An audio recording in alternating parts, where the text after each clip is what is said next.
Ron Strickland. This webcast is one of a series in which I'm presenting some brief lectures and commentaries on topics from the courses I teach in literature and cultural studies. Here I'm going to give some general historical background in preparation for my series on the Old English epic poem Beowulf. Beowulf would have circulated in oral performance in England in the 9th and 10th centuries of the Common Era, but it celebrates events that would have taken place and people who would have lived not in England, but in the regions that we now recognize as Denmark and Sweden. It was transcribed and preserved by Christian monks around the year 1000. It was lost for hundreds of years and resurfaced at the beginning of the 19th century. Scholars have noted a tension between its celebration of the warlike values of the Viking invaders and values consistent with the Christianity of the monks who transcribed the poem. The British Isles were populated by people known as Picts and Scots before the arrival of Celtic invaders from Brittany around 200 years before the Common Era. The expansion of territory occupied by these Celtic peoples, originating in Central Europe and extending to the British Isles, France, Spain, and elsewhere, is shown in this map. Then in the 1st and 2nd centuries, the British Isles were invaded by the Roman Empire. As this map suggests, the Romans were never able completely to subdue and control the people and territories of the British Isles. On the northeast coast and also on the west coast, there are red lines showing Pictish invasions against the Romans. Also, along the south and east coast, you can see yellow lines with arrows depicting invasions by the Angles, Saxons, and Jutes against Roman-controlled Britain. Along the top of the map, you can see Hadrian's Wall, a wall constructed by the Romans, extending from what is modern-day Carlisle to Newcastle, in an effort to defend against raids by the Picts and Scots who lived to the north of the wall. This is a photograph of Hadrian's Wall. As you can see, large sections of the wall still stand. During the 5th century, the Romanized Britons in the south of England enlisted the military support of Germanic tribes, the Angles, Saxons, and Jutes, to resist the invasions by the Picts and the Scots from the north.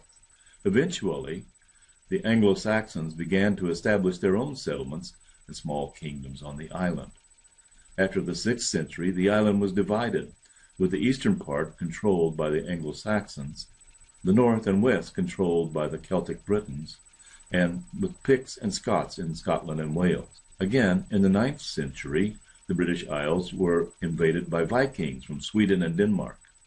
These invaders established settlements in the north of England, and their cultural legacy remains in many place names. By the 8th century, the pagan Anglo-Saxons had adopted the Christian religion of the Romanized Celts, whom they had conquered. But the Vikings, like the 5th century invaders, were also Anglo-Saxons and also pagans. So a new influx of paganism challenged the Christian culture of England.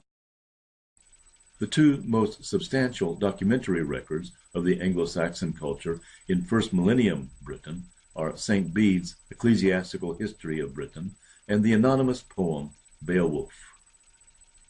St. Bede's history is written from the perspective of an Anglo-Saxon Christian, a descendant of the 5th century Anglo-Saxon invaders of the British Isle. Beowulf, on the other hand, expresses the perspective of the Viking invaders. There's some irony in that even though Beowulf might be considered a foundational text of British literature and culture, the people and the events celebrated in the poem are not exactly British. They are Viking invaders. This map shows the homelands of the people who are mentioned in the poem. Beowulf is a Geat from the region shown in the red near the top of the map. Geat is sometimes pronounced Yat, and the land of the Geats is sometimes called Gotoland. Hence, there's an association between the Geats and Goths. Beowulf comes to the rescue of Hrothgar.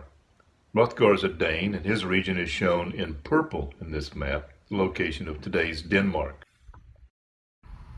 This particular provenance accounts for the fact that there are conflicting values expressed in the poems, both the pagan values of the Viking warrior culture, celebrating a heroic violence, and a more elegiac and somber tone, reflecting the futility of this kind of heroic violence from a Christian perspective.